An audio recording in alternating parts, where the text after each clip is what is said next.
Buen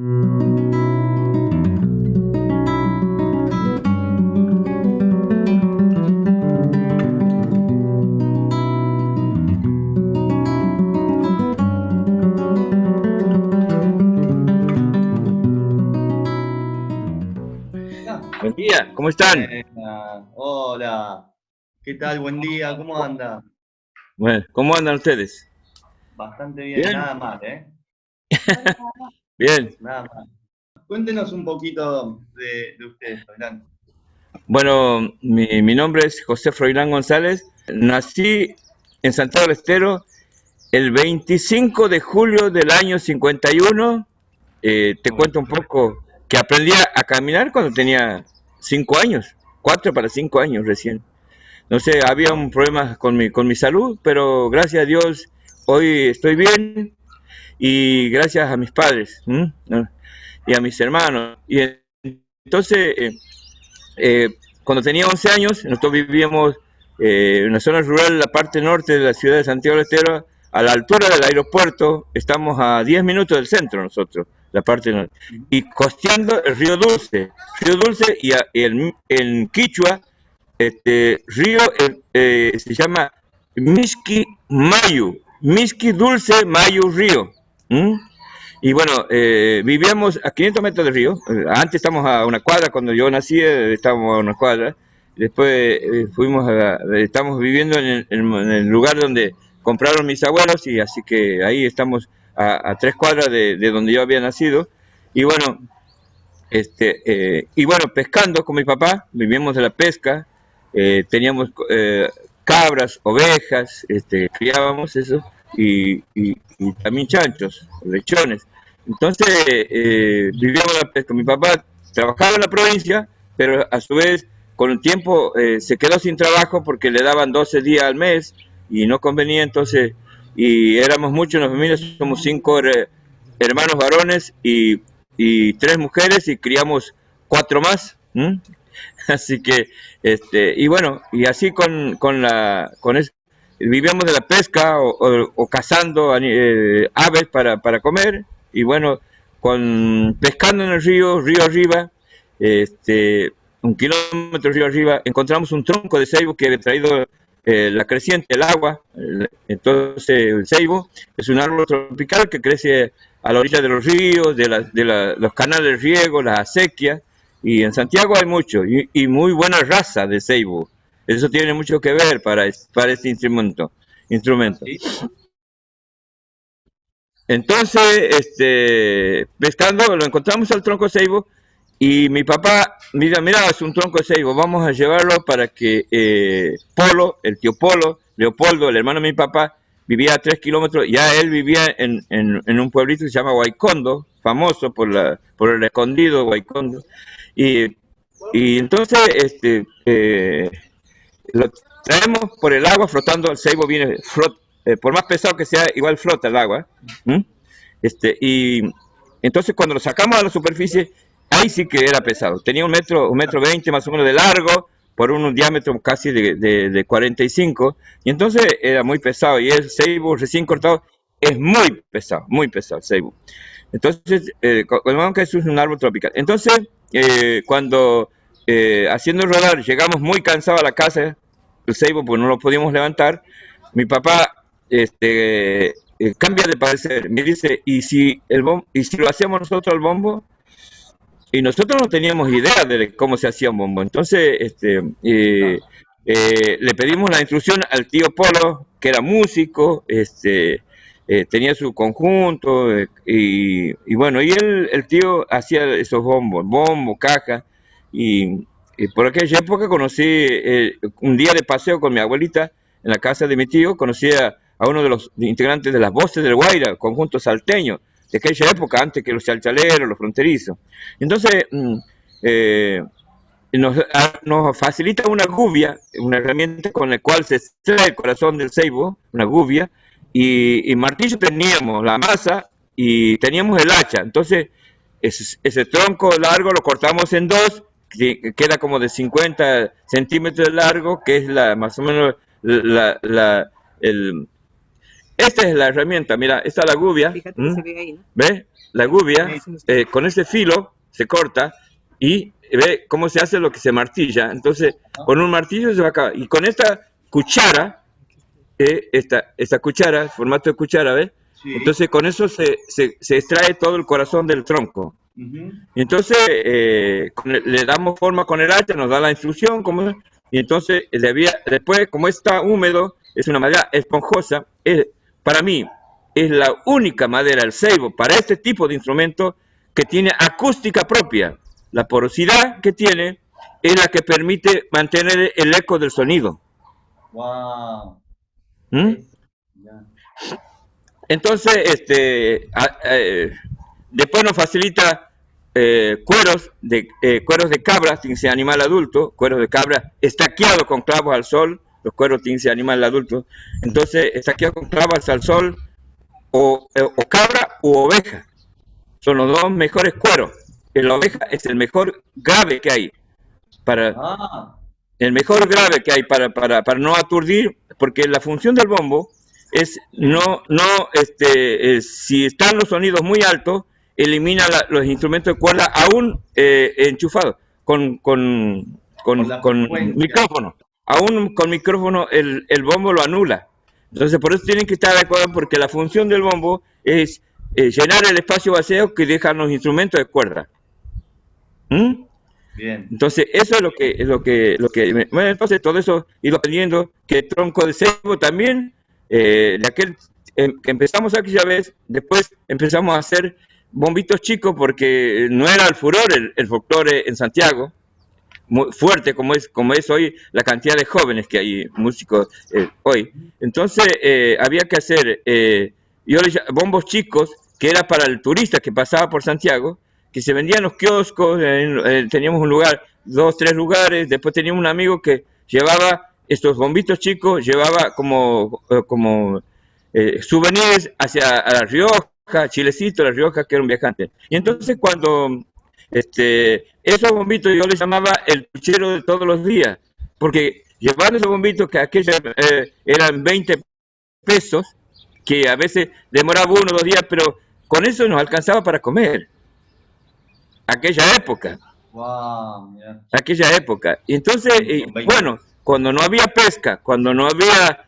entonces de noche con mi hermano Miguel, mi hermano mayor, yo soy en el orden, soy tercero, pero falleció la segunda de mis hermanitas cuando era chiquita, entonces yo soy el segundo después de mi hermano Miguel, que ya se me ha ido también, mi hermano Miguel hace unos años.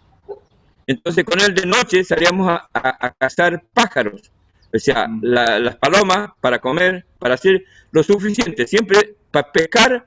Si había para vender, era que mi mamá se iba unos 5 o 6 kilómetros con mi hermano, llevando en la bicicleta pescado para vender, o si no, y cuando se sacaba únicamente lo necesario para comer. O sea, nunca era abusivo, porque también como el monte tiene su madre, la madre del monte, el Sachayo, el dios del monte, el río también tiene, se llama Mayumama, la madre del río, la madre del agua.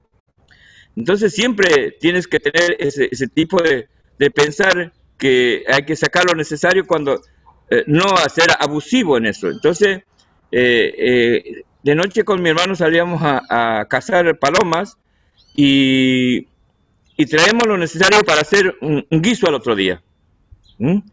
Entonces, con el tiempo, hoy te cuento, acabo de dar tarde y mañana, de 9 a 10 y de 3 a 4 de la tarde, todos los días comen, ahora están comiendo más de 200 y pico de pájaros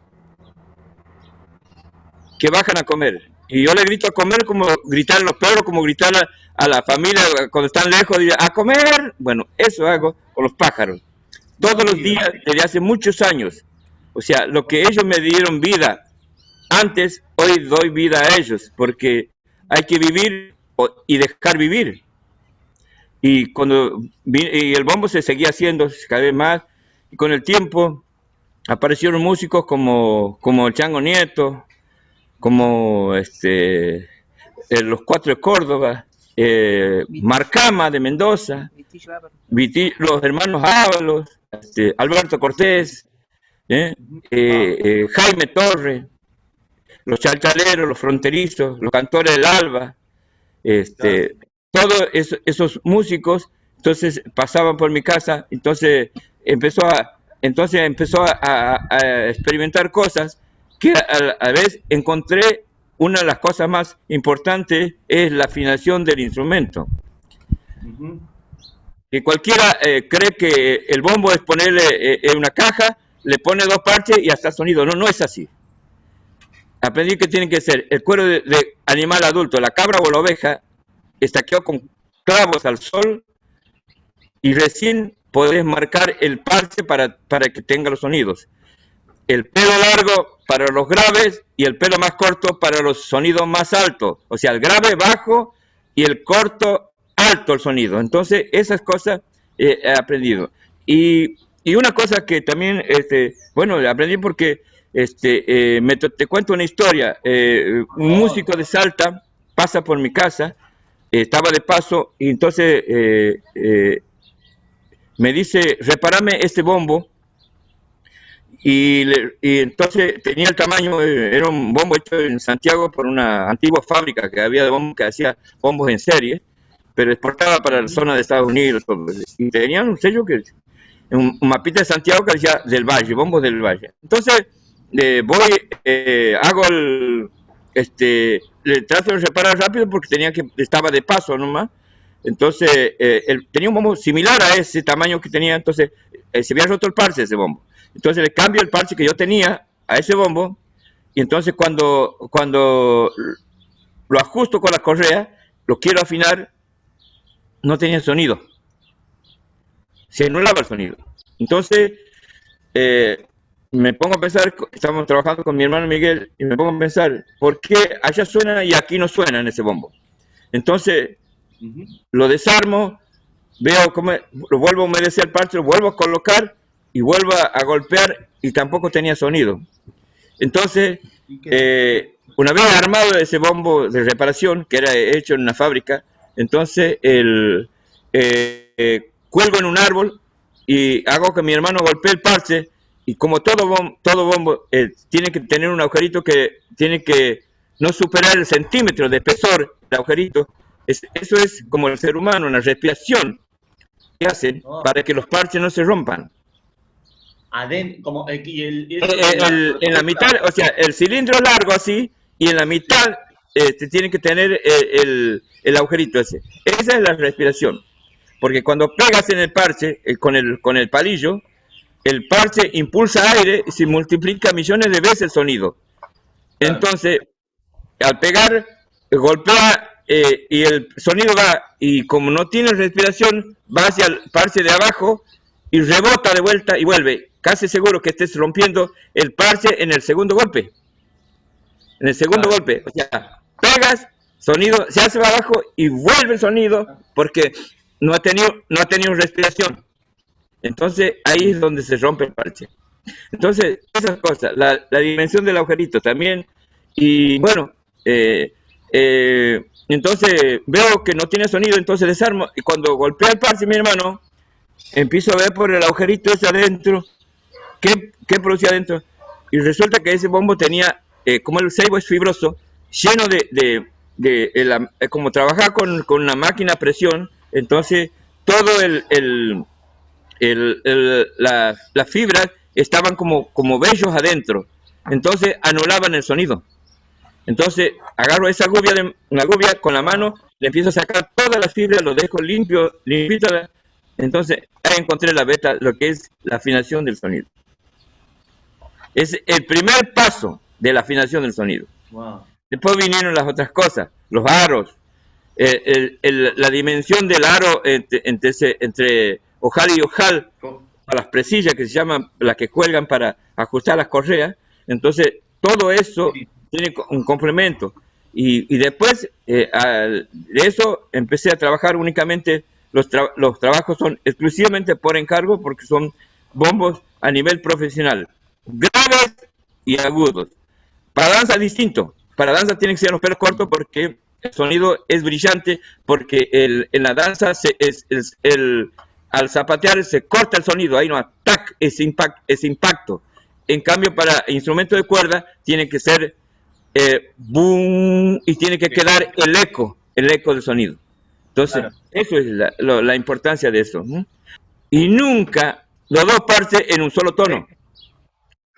Claro, nunca, porque si no, no tienes alternativa. Si quieres golpear en un lugar cerrado, el bombo tiene que ser grave, bajito, para no aturdir, porque si no empieza a romper copas, todo, los vidrios sueltos, todo eso. Entonces, todo eso tiene que ver. Y el peso del palillo también tiene que ver. Los aros que ajustan las correas, esos son aros de quebracho blanco. El quebracho blanco es una madera compacta, que con el palillo no se tiene que rebotar el sonido para producir el claro que se llama el compás. Sí. Aro, parche. Y en cambio, y como antes, como los músicos de antes, se fabricaban como Doncito, se fabricó su primer violín con una tabla de una mesa. Claro, y antes, como no se sacaban carpintería, las tablas, lo que hacían sus bombos para su propio conjunto, lo hacían con un gajo de un árbol que es el chañar, que es sustancia dulce, o de tala, pero son fibrosos. Y con un machete hacían una especie de tabla y lo unían para hacer los aros, para ajustar los parches. Pero ¿qué pasa? Esas maderas tienen fibras, y cuando golpea no rebota el sonido, sino se va abriendo las fibras, entonces anula el sonido, no hace compás con el parche. Ah, por eso le tiene que poner el otro árbol. Claro, por eso hay que poner el otro árbol. Además, con el Chango Nieto tuve una experiencia que, amén de que él cerraba los ojos para tocar y era zurdo, sacaba así y me gastaba los aros, porque claro, uno no tenía experiencia de eso, y hacíamos los aros, y como eso la tabla tiene que estar húmeda para poder arquear, claro, y ahí nomás directamente hacíamos los ojales y nunca secábamos. Entonces, con el tiempo, ese aro lo gastaba este músico. Entonces me dice, haceme un aro de acero, no sé qué me va a hacer, pero yo gasto mucho. Lo iba cambiando de posición, lo iba gastando. Entonces, encontré la beta. El aro hecho en el cilindro ya, así. Entonces, iba a un brasero con calorías, con carbón de quebracho blanco, porque tiene la mejor caloría. El carbón de quebracho blanco tiene la caloría íntegra, mantiene mucho, y otro tipo de árbol, el algarrobo o el chañar, el carbón se hace ceniza enseguida y no da caloría, se consume. El otro se mantiene íntegro hasta que recién se reduce. Entonces, pues, entonces empiezo a darle calor y a enderezarlo bien, a secar el aro y recién hacer los ojales. Y entonces eso, ¿qué pasa? Como el quebracho, para sacar los aros, tiene que ser un quebracho muy joven. Entonces se saca las tablas, y una vez que se ha hecho el aro, recién cortado, para que esté húmedo, para poder hacer redondear el aro, está como recién cortado el árbol, está con toda la savia. ¿Qué hago? Cuando le doy caloría al aro, savia que está en la madera, toda savia es una sustancia melaza, las savias de los árboles. Entonces esa sustancia melaza, al secarse el aro con caloría, cementa el aro, lo endurece, lo hace de acero. Entonces de ahí es que no se gasta el aro tanto. ¡Wow! Es una alquimista. ¿Ese es el aro? ¿Ves? Este es el aro de quebracho blanco, está arcado. Y después le damos caloría entonces para hacer los ojales. Quería preguntar que si se acuerda de algún maestro, alguien que le haya enseñado cosas, que nos pueda contar también. ¿Alguna Dice historia si de te acuerdas quién quién le te ha pasó? enseñado de la experiencia, decir que has ido preguntando, te han ido diciendo. No, que por lo general lo que he ido es aprendiendo siempre, estar en contacto con esto y buscando las cosas. Siempre preguntando un por qué, con la afinación, con el parche y con el transcurso del tiempo. También toda esa técnica de grabar, hacer los diseños, los dibujos con hierro caliente es técnica mía, o sea que he ido aprendiendo, traveseando, he aprendido eso. Después también, por ahí, hay cilindros, por ejemplo, cuando es claro, es fácil el dibujo porque matizo el marrón, negro y el claro. Pero ahí cuando el cilindro, por ejemplo, el tronco de ceibo, le da mucho la humedad, entonces cambia de color. Entonces se va haciendo como si fuera verde y parece de acelga. Claro, es verde. Entonces, si yo quemo algo que siempre es negro, entonces no resale. Entonces busco hago el diseño, lo matizo con témpera y después los bordes le doy el matiz con el hierro caliente y entonces queda perfecto el dibujo. Y después todo va laqueado porque el ceibo, al ser esponjoso, es absorbente de humedad, de grasitud. Entonces las manos, generalmente del músico, por ahí está comiendo y quiere agarrar el bombo y se llena de grasa el instrumento. Entonces eso, por eso para proteger la madera hay que barnizar o laquear. Que eso no sea, para que se proteja la madera. De esa manera también se protege porque, por ejemplo, Buenos Aires, mucha humedad. Entonces hay que estar acorde a eso para que el lugar donde vaya no tenga problemas el instrumento. Wow. Y la laca, hace un rato te preguntaba de la laca y el barniz que usan, si es algún tipo de laca o barniz especial para que suene mejor. La laca o barniz que utilizamos no afecta a los sonidos, porque va de afuera. Lo importante es no poner, no sellar los poros de dentro, que es donde se entra el sonido. Una cosa, por ejemplo, Salta, hacen con una madera muy pesada que se llama zapallo caspi. Es un árbol que no es tropical. El zapallo caspi es una madera de zonas secas. Entonces, tiene poros, pero los poros son visibles. El ceibo tiene poros invisibles. Entonces, los poros son abiertos. Entonces, ¿qué hace el sonido? El sonido entra en el poro, al ser dura la madera, rebota y vuelve. Rebota y vuelve el sonido. Entonces, y en cambio el ceibo, entra el sonido y lo absorbe, y como tiene mucha presión, lo larga muy despacito.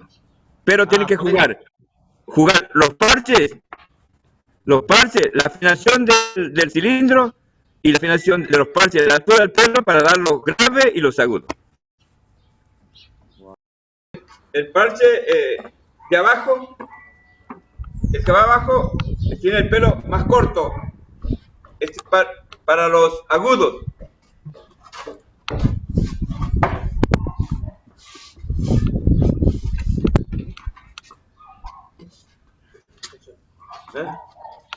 Los aros, el correaje.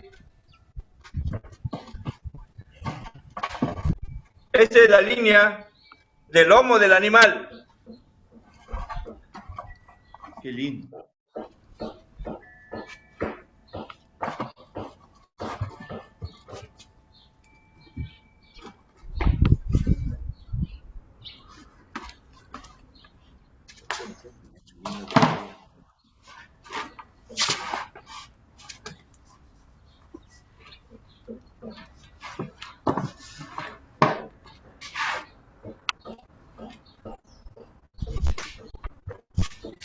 Este es el pelo más largo para los graves.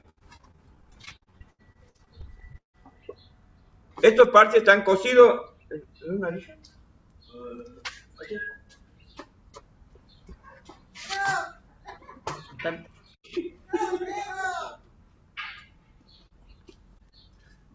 Este es el arillo donde están cosidos los parches. Ah, mirá. Se llama molle o tala, el arillo. es flexible. Ujú. Es también de otro, del Tala, mirá.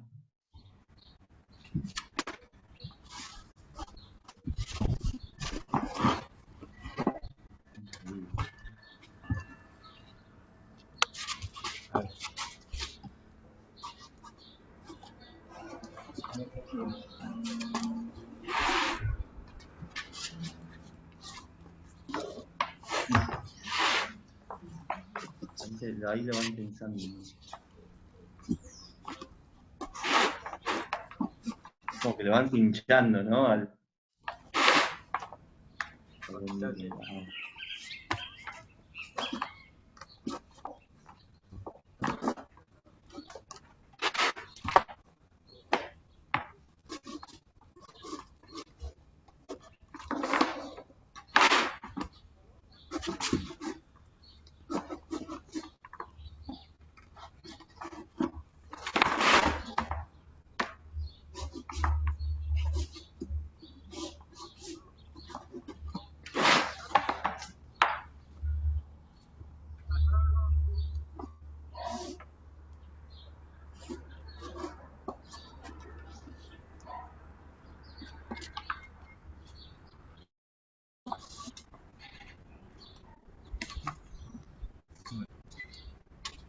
Ahí no tiene sonido.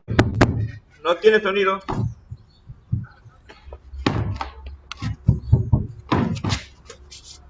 Esa es la forma de afinar.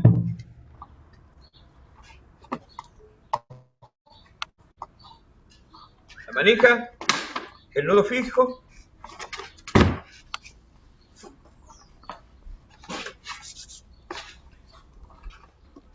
Nos sentamos encima de los aros y giramos el cuerpo.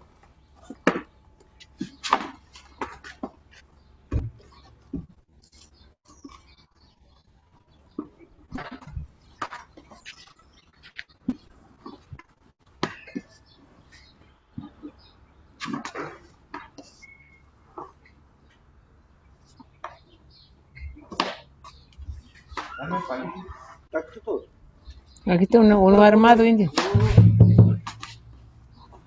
Sí, pero él quiere tocar ahí.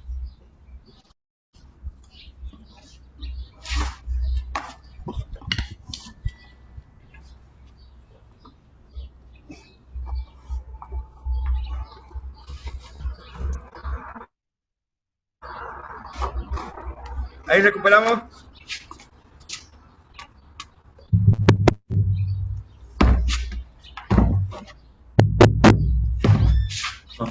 Mira, a esta altura se hace